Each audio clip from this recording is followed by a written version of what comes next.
Overwatch review, how to master Mei. Anyway, this is basically Mrs. Freeze. She uses ice for everything. Like she wears a winter coat to Cuba. Yeah. But anyway, let's get on to her abilities. Her gun, which is basically kind of just a handheld freezer.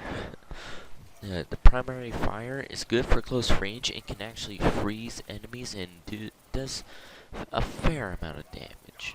And it can be very frustrating to enemies to go up against.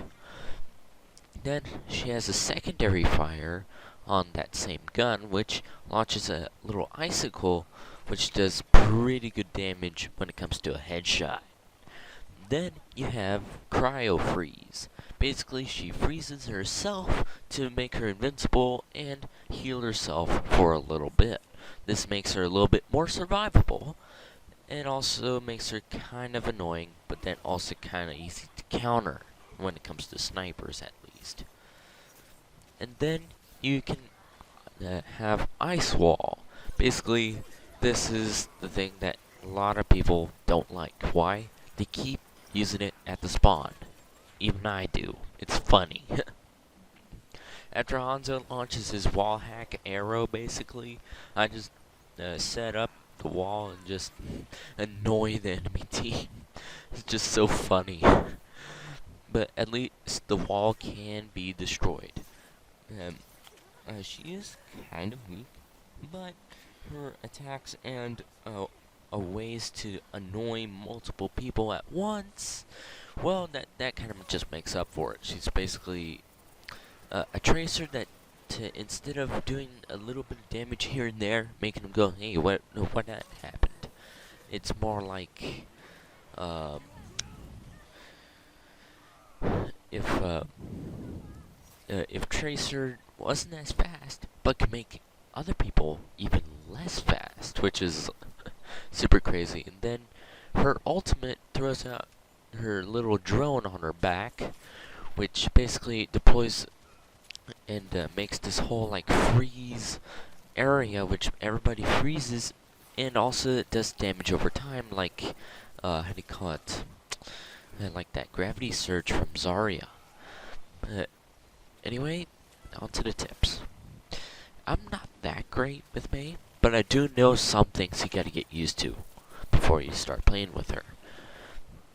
Get used to filing down 1v1 gunfights, being good at the payload with that wall, annoying the enemy team by freezing them, and yeah, being a total jerk, sort of. And yeah, then also, one thing is for sure that you gotta get used to that after somebody gets freezed, you gotta rush around them. If you're shooting from the behind, you have to rush around and get to their heads as fast as you can, because then that's how you're gonna get that massive damage from the icicles. Even though the close range does do some amount of damage, but it has it's not as much damage as like Symmetra's close range thingy.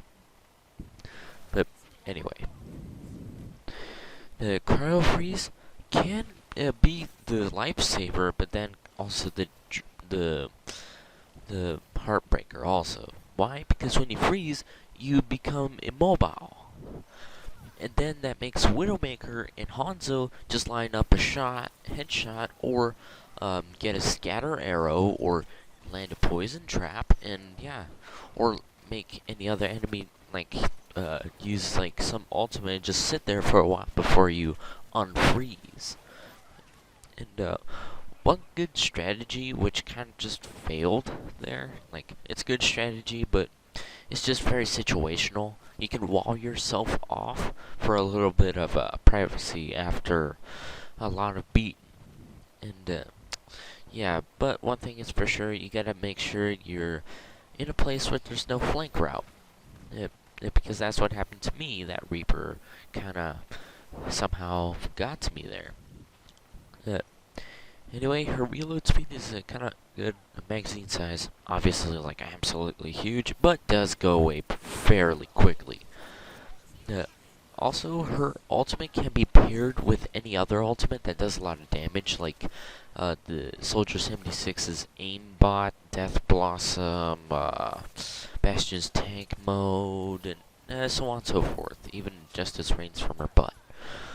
And yeah, her wall, it can be super annoying. I already said that millions of times, but when you use it to its effect, sometimes it can even make somebody rage quit. It's that powerful.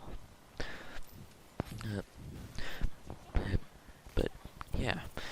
Also, she's pretty good to go up against some flankers, but maybe Tracer could be a threat because of the fact she can blink and reset the freeze the freeze thingy, the freeze timer.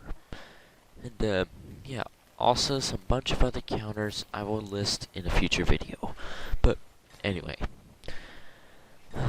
make sure you hit that like button.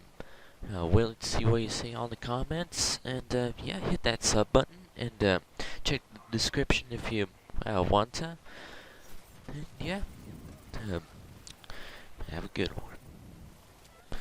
And also, one thing about the gameplay, it's not the best gameplay. Like, the best May gameplay is absolutely out of this world.